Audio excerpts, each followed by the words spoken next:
Bonjour à tous, voilà, aujourd'hui nous allons parler tableaux croisés dynamiques. Alors les tableaux croisés dynamiques, c'est un outil extrêmement complet, extrêmement puissant dans Excel. C'est un outil qui va nous permettre de faire des synthèses de tableaux justement, de recalculer des choses qu'on ne voit pas comme ça au premier coup d'œil dans un tableau.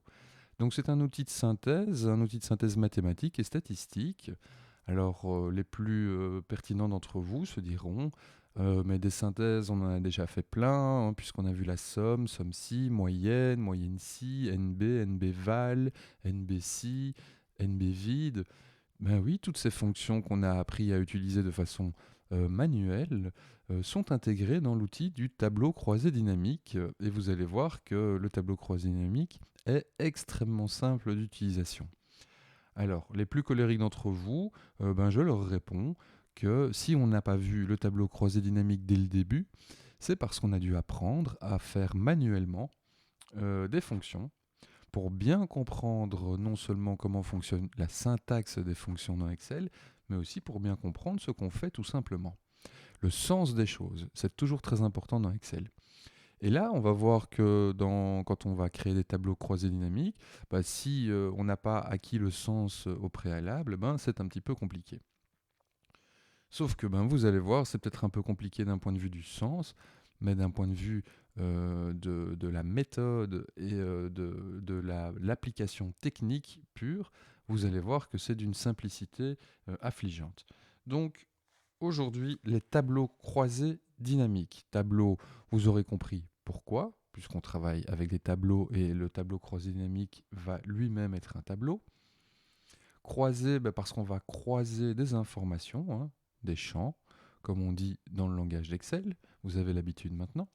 Et puis aussi dynamique, parce que vous allez voir que ces tableaux pourront se modifier très facilement et seront eux-mêmes mis à jour si vous changez des données dans le tableau d'origine. Voilà pour l'introduction. Donc je vais vous montrer maintenant qu'on a expliqué un petit peu le pourquoi. Nous allons voir ensemble comment nous pouvons créer un tableau dynamique, un tableau croisé dynamique, pardon, et puis on verra comment on peut le gérer ensuite. Donc voilà, maintenant on va voir comment créer ce tableau dynamique. Alors vous voyez qu'évidemment, on part toujours d'une base de données existante, hein, d'une liste de données existantes pour être précis.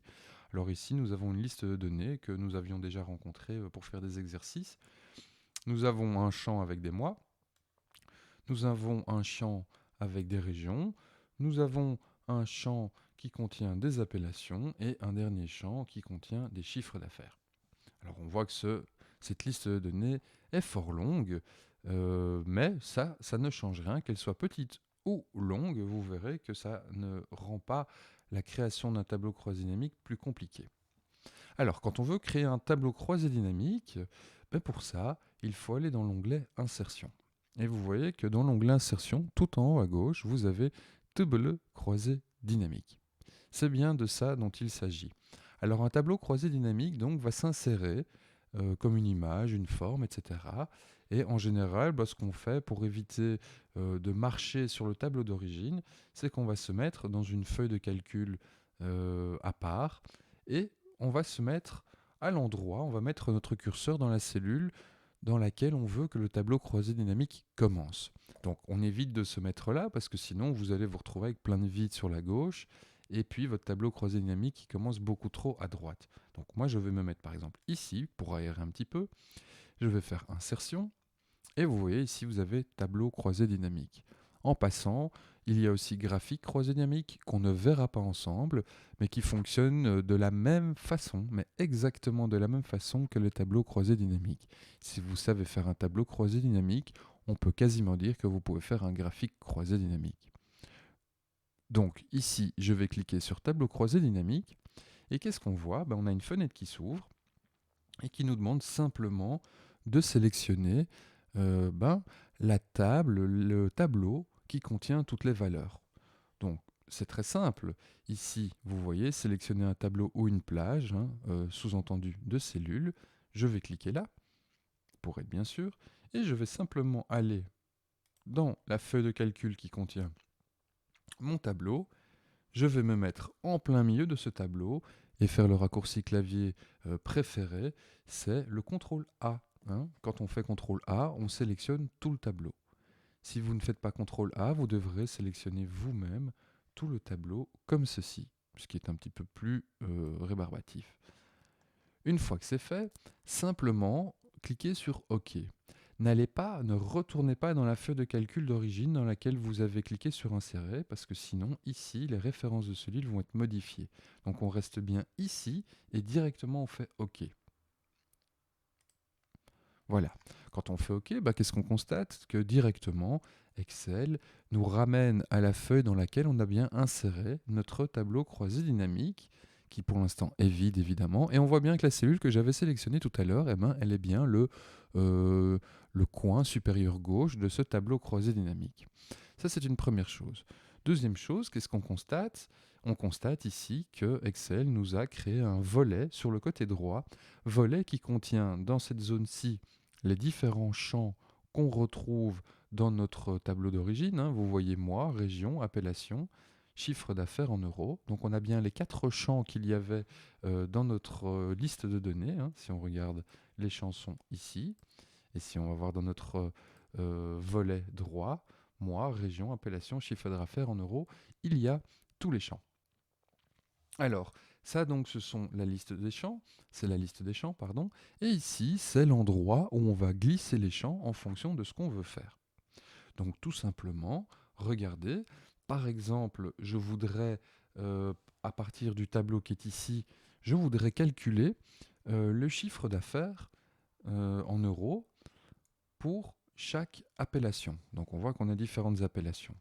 Jusqu'à présent, comment est-ce qu'on avait fait? On avait fait somme-ci, et puis on aurait dû faire, en tout cas, pour chaque appellation, donc Alsace, Autre, Bordeaux, Bourgogne, Provence et Vin de Loire, on aurait à chaque fois dû faire un somme-ci.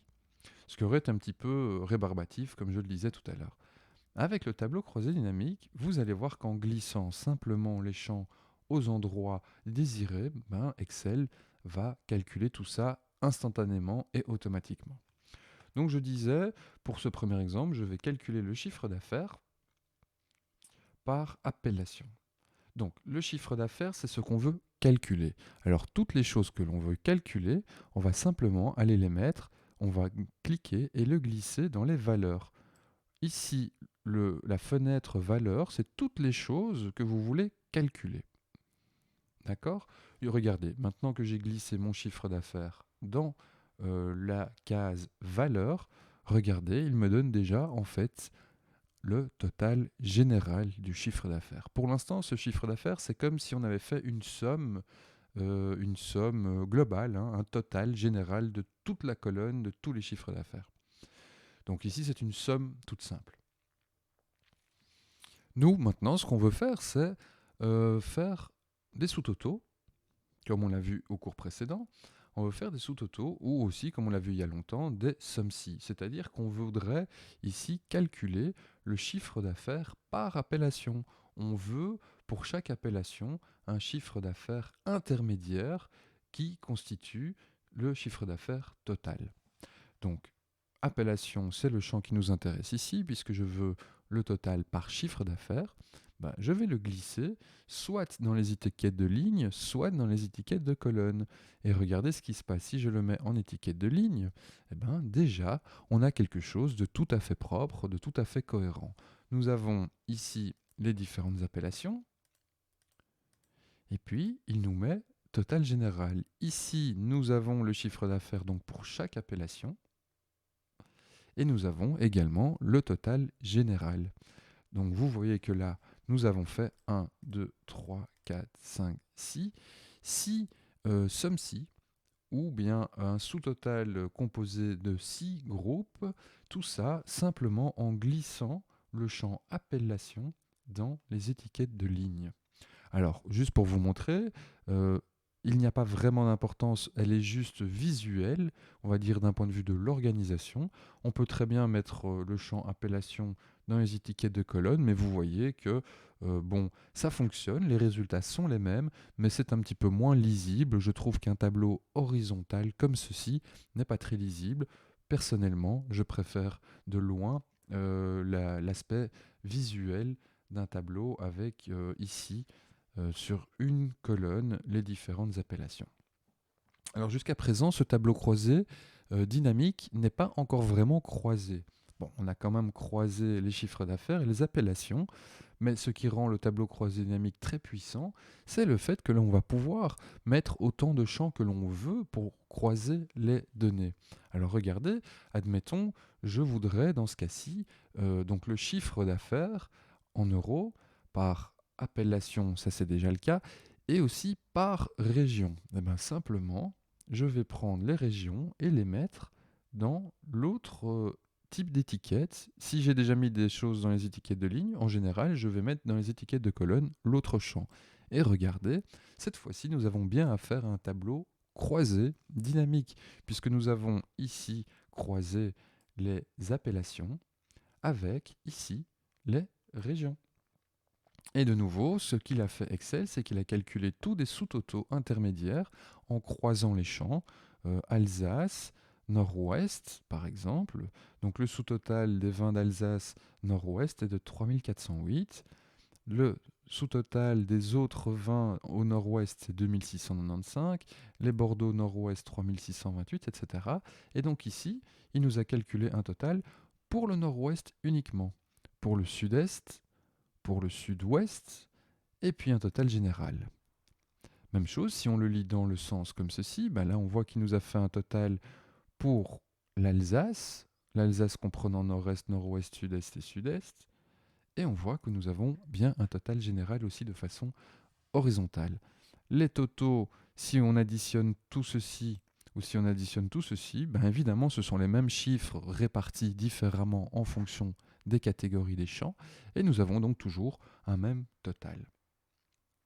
Alors admettons, donc nous avons un beau tableau comme ça, un beau tableau croisé dynamique, et nous voulons changer l'apparence de ce tableau. Alors, si vous voulez simplement réagencer vos champs, vous pouvez très bien les glisser. Regardez, admettons que je veux mettre appellation à la place de région et inversement, bah, simplement je vais mettre les régions dans les étiquettes de ligne et les appellations dans les étiquettes de colonne. Et on voit à nouveau, on a le même résultat que tout à l'heure. Nous avons bien un tableau qui est toujours croisé et toujours dynamique avec les mêmes valeurs qui ont été mises donc dans l'axe opposé. Tout ce qui était sur l'axe horizontal est maintenant agencé de façon verticale et tout ce qui était vertical est maintenant agencé de façon horizontale. Nous avons ici les différentes régions qui tout à l'heure étaient en étiquette comme ça de colonne. Maintenant, c'est bien en étiquette de ligne. On voit ligne 1, ligne 2, ligne 3, ligne 4. Voilà, donc vous voyez que c'est très simple de travailler dans un tableau croisé dynamique puisqu'il suffit donc, de nouveau, je répète, de glisser les champs dans les étiquettes de ligne, étiquettes de colonne et les valeurs. Pour rappel, on met dans les valeurs ce que l'on veut calculer. Si les deux autres emplacements sont là pour simplement choisir comment on veut agencer notre tableau et quel type de sous-total, on va dire, on veut faire. Alors, une autre possibilité encore, c'est, vous voyez, nous avons un quatrième champ là qui n'est pas utilisé, les mois. Eh ben, nous pourrions très bien aussi le rajouter. Si par exemple, votre supérieur vous demande le total des chiffres d'affaires par région pour chaque mois, donc par région, mais pour chaque mois, et par appellation. Donc ce qu'on va faire, c'est qu'on va prendre les mois et on va les glisser sous région. Et regardez, là, il nous fait encore un peu plus de détails, des sous-totaux dans des sous-totaux. C'est-à-dire que pour chaque région, on voit, nord-est par exemple, c'est une région, eh ben, il a, en glissant le champ mois sous les régions, on voit qu'il a décomposé la région nord-est dans les différents mois qui sont dans la liste de données. Donc au sein du groupe nord-est pour lequel il avait déjà fait un sous-total ici, il nous a fait encore des sous-totaux intermédiaires par mois puisque nous avons glissé mois dans région. On voit qu'en créant des groupes comme ça, nous avons donc des petits plus et des petits moins, ce qui nous permet de voir les détails que contiennent chaque groupe. Donc on peut très bien le fermer. Et puis si on veut plus de détails, par exemple, sur la région du sud-est, on va simplement ouvrir sud-est pour voir les chiffres qui sont ici, de quoi est-ce qu'ils sont composés. Et quand on ouvre, eh ben on voit que 3337,4 est composé de 939, 589, etc., etc., etc. Ceci, le total est là.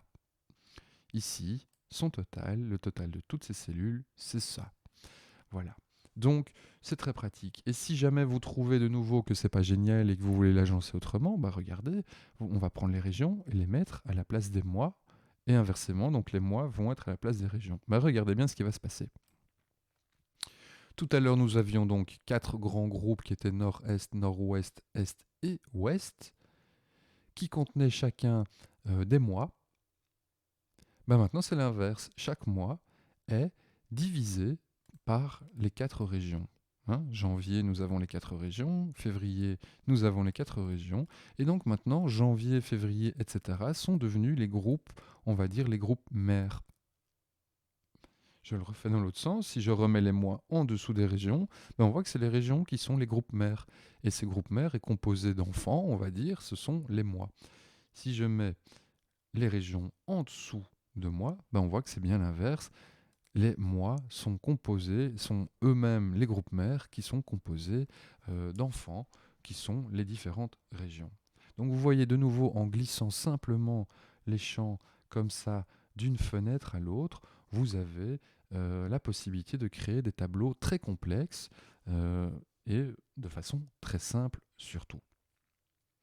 Alors certains me diront, oui c'est très joli tout ça Mathieu, mais tes tableaux, on nous a appris qu'il fallait habituellement mettre faire une mise en forme sur les cellules, c'est-à-dire, voilà, ici on a des chiffres d'affaires et des chiffres d'affaires, imaginons que c'est des euros, ben normalement un chiffre d'affaires en euros, on doit avoir 2 décimales, ce qui n'est pas le cas ici, ce qui n'est pas le cas ici, et on aimerait bien aussi avoir le symbole monétaire. Jusqu'à présent, on avait appris de façon assez simple, on prend les cellules et on applique un format monétaire. Hein. Donc ici, dans le groupe nombre, on va simplement cliquer sur format monétaire. Par exemple, aux comptabilités, ça dépendra de ce qu'on veut faire. Eh bien, ici, dans les tableaux croisés dynamiques, c'est un petit peu différent. Et je vous explique pourquoi. Parce que ici, un tableau croisé dynamique, par défaut, comme je vous l'ai dit, il va changer très rapidement. Il suffit de bouger des champs et vous avez l'agencement de votre tableau qui est complètement bouleversé. Et donc le problème, c'est que si je sélectionne ces cellules-ci et que je leur mets par exemple le symbole monétaire euro, bah, qu'est-ce qui va se passer si mon tableau, je l'agence autrement? Bah, peut-être que les cellules qui sont là, peut-être que mon tableau va devenir comme ça. Et donc toutes les cellules qui sont ici où il y avait le symbole euro, ça servira à rien. Et toutes les cellules qui sont ici où j'ai pas appliqué le symbole euro, bah, n'auront donc pas le symbole euro. Et donc on va se retrouver avec la moitié du tableau qui contient les symboles euros et l'autre moitié du tableau qui ne contiendra pas le symbole monétaire euro. Donc on ne va pas travailler sur la mise en forme des cellules quand on travaille dans un tableau croisé dynamique, on va travailler sur la mise en forme des champs. Et pour ça, regardez ici, nous allons simplement cliquer gauche, attention, je sais que ça ressemble à un clic droit puisqu'on a un menu contextuel qui apparaît, mais c'est bien un clic gauche. On va faire un clic gauche sur le champ pour lequel on veut appliquer une mise en forme. Donc, je voudrais le symbole monétaire euro et 2 décimales après la virgule sur tous les champs des chiffres d'affaires. Enfin, sur toutes les cellules qui contiennent ici les chiffres d'affaires. Donc les chiffres d'affaires, ce sont bien les valeurs. Donc je vais ici cliquer sur chiffre d'affaires, clic gauche, et vous voyez qu'on a paramètres des champs de valeurs. On clique là-dessus, et puis ici, vous allez voir, on a une fenêtre dans laquelle on reviendra plus tard pour faire d'autres choses, mais pour l'instant, ce qui nous intéresse simplement, c'est ici, format de nombre. On va cliquer sur format de nombre, et voilà, comme d'habitude, on va choisir un format de cellule adapté. Donc on va mettre monétaire, symbole euro, 2 décimales, on fait OK, OK une deuxième fois, et vous voyez que directement, toutes les cellules qui contiennent des valeurs euros, enfin des valeurs de chiffre d'affaires, ont bien maintenant le symbole monétaire européen, et le séparateur de milliers et également les deux décimales après la virgule. Donc, petit rappel, ne faites pas une mise en forme sur les cellules, mais bien sur le champ que vous voulez, sur lequel vous voulez appliquer de la mise en forme. Voilà. Ça, c'est une première chose, enfin, voire une deuxième chose. Je dois aussi quand même vous expliquer, donc, parce que jusqu'à présent, là, on a fait un total. Et je vous avais promis au début du cours en vous disant, voilà, vous pouvez également faire des moyennes, faire des NB, etc. Eh bien oui, je ne vous ai pas menti. Regardez, ici, par défaut, quand on va glisser un champ qui contient des nombres, quand on glisse un champ qui contient des nombres dans les valeurs, par défaut, Excel fait une somme. Mais si on veut faire une moyenne, on va simplement cliquer ici de nouveau, clic gauche, paramètres des champs de valeurs, et vous voyez dans la liste ici, par défaut, il a fait bien une somme. Et de regarder, comme dans l'outil des sous-totaux, nous avons ici toutes les fonctions de synthèse que nous avons déjà rencontrées. Alors, je veux par exemple faire une moyenne des chiffres d'affaires par appellation et par mois, hein, c'est bien ça. Là, je vais cliquer simplement sur moyenne. On voit que le nom, il va le changer, il va écrire moyenne de chiffre d'affaires en euros. Et d'ailleurs, si vous voulez, vous pouvez modifier ce nom. Regardez, je vais par exemple à la place de chiffre d'affaires, que je trouve un peu long, je vais mettre CA, CA pour chiffre d'affaires. J'ai bien ma moyenne, je fais OK. Eh ben, directement, vous voyez que mon tableau a été complètement modifié puisque nous n'avons plus des totaux sous forme de somme, mais nous avons maintenant donc ce qu'on pourrait appeler des totaux sous forme de moyenne.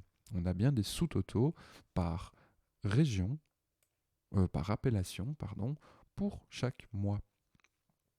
Il a gardé le symbole monétaire puisque nous avions appliqué la mise en forme sur le champ chiffre d'affaires et non pas sur des cellules. Donc, si vous voulez de nouveau récupérer la somme, je clique ici, gauche, paramètres des champs de valeurs, et simplement je vais cliquer sur somme. Voilà. Alors, l'avantage des tableaux croisés dynamiques également, c'est que l'on peut très bien, sur une feuille de calcul comme ça, en mettre autant qu'on veut. Donc, je vais faire un autre tableau croisé dynamique. Regardez, je vais commencer ici. Insertion, tableau croisé dynamique. Voilà. Quelle est la plage de cellules qui contient toutes les valeurs que je veux utiliser pour mon tableau croisé dynamique? Ben, je vais me mettre ici. Aller dans... Oups, pardon. Il vaut mieux effacer. Aller dans la feuille de calcul qui contient toutes mes données. Cliquer au milieu du tableau, faire CTRL A pour tout sélectionner et je fais OK directement.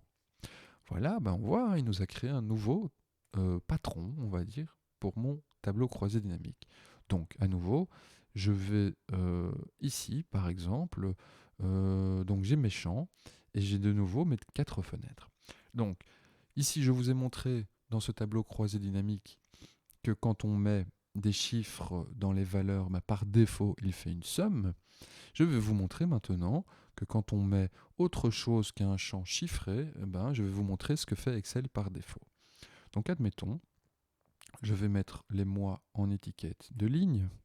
Voilà, comme ça, je lance mon tableau. Et je voudrais savoir combien il y a d'appellations par mois.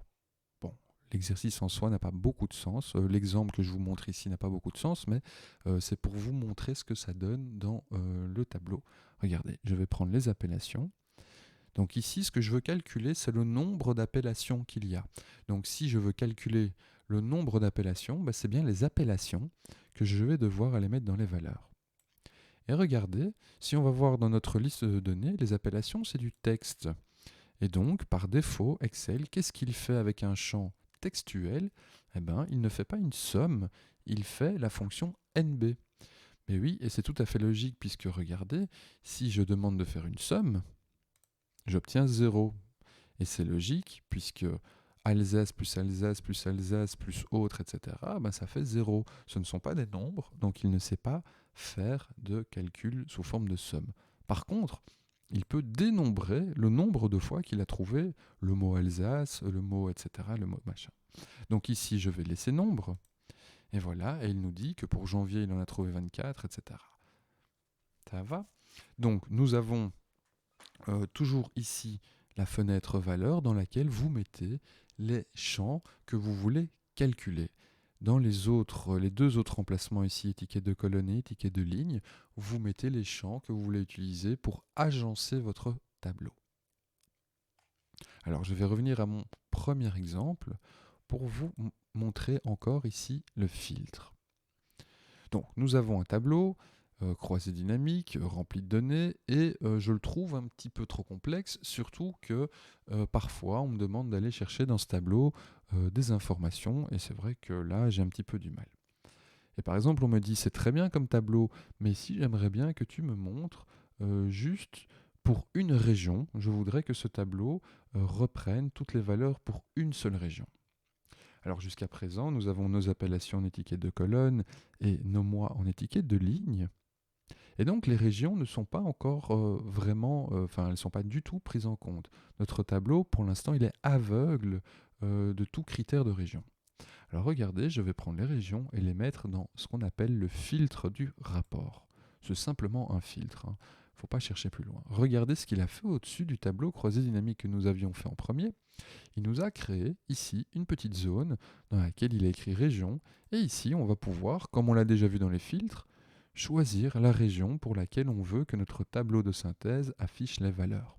Donc par exemple, je voudrais le total du chiffre d'affaires par mois et par région, mais seulement pour une région bien précise. Admettons, seulement pour le sud-est. Je clique sur sud-est, je fais OK, et vous voyez qu'il n'a pris en compte que les valeurs qui contiennent des valeurs à propos de la région du sud-est. Le nord, le sud, le nord-ouest, le nord-est et le sud-ouest ne sont pas pris en compte. Si je veux supprimer mon filtre, simplement, je vais aller dedans et je clique sur tous. Et nous récupérons donc le tableau comme nous l'avions tout à l'heure, c'est-à-dire en comprenant toutes les régions. Je peux très bien aussi prendre deux régions, donc je vais cliquer sur une première région, demander de sélectionner plusieurs éléments. Par exemple, si je veux afficher un tableau qui contient la somme des chiffres d'affaires par appellation par mois pour deux régions différentes, par exemple les deux régions du Nord, je vais cliquer ici et là et faire OK. Et cette fois-ci, notre tableau contient toutes les valeurs qui composent donc le chiffre d'affaires par mois et par appellation pour deux régions bien précises qui sont ici cochées nord-est et nord-ouest. À nouveau, si je veux supprimer ce filtre et afficher toutes les valeurs, les totaux, on va dire aveugles des différentes régions, je clique sur tous et je fais OK. Voilà, ceci est une première petite vidéo concernant les tableaux croisés dynamiques. À partir de maintenant, vous êtes capable donc de créer un tableau croisé dynamique, modifier son agencement une fois qu'il a été créé en glissant simplement les champs ici. Vous êtes également capable de modifier ici quelle est l'opération mathématique que vous voulez faire avec le champ à calculer. Donc simplement ici, vous choisissez la fonction qui correspond à la consigne qu'on vous a donnée. N'oubliez pas évidemment de faire OK. Et vous êtes capable également de modifier le format, non pas des cellules, mais des champs. Voilà, ici, en cliquant sur format de nombre, et vous avez ici toute la liste. Donc voilà, bon travail à tous. Je vous souhaite une belle après-midi, une belle matinée ou une belle nuit en fonction de l'heure à laquelle évidemment vous regardez cette vidéo.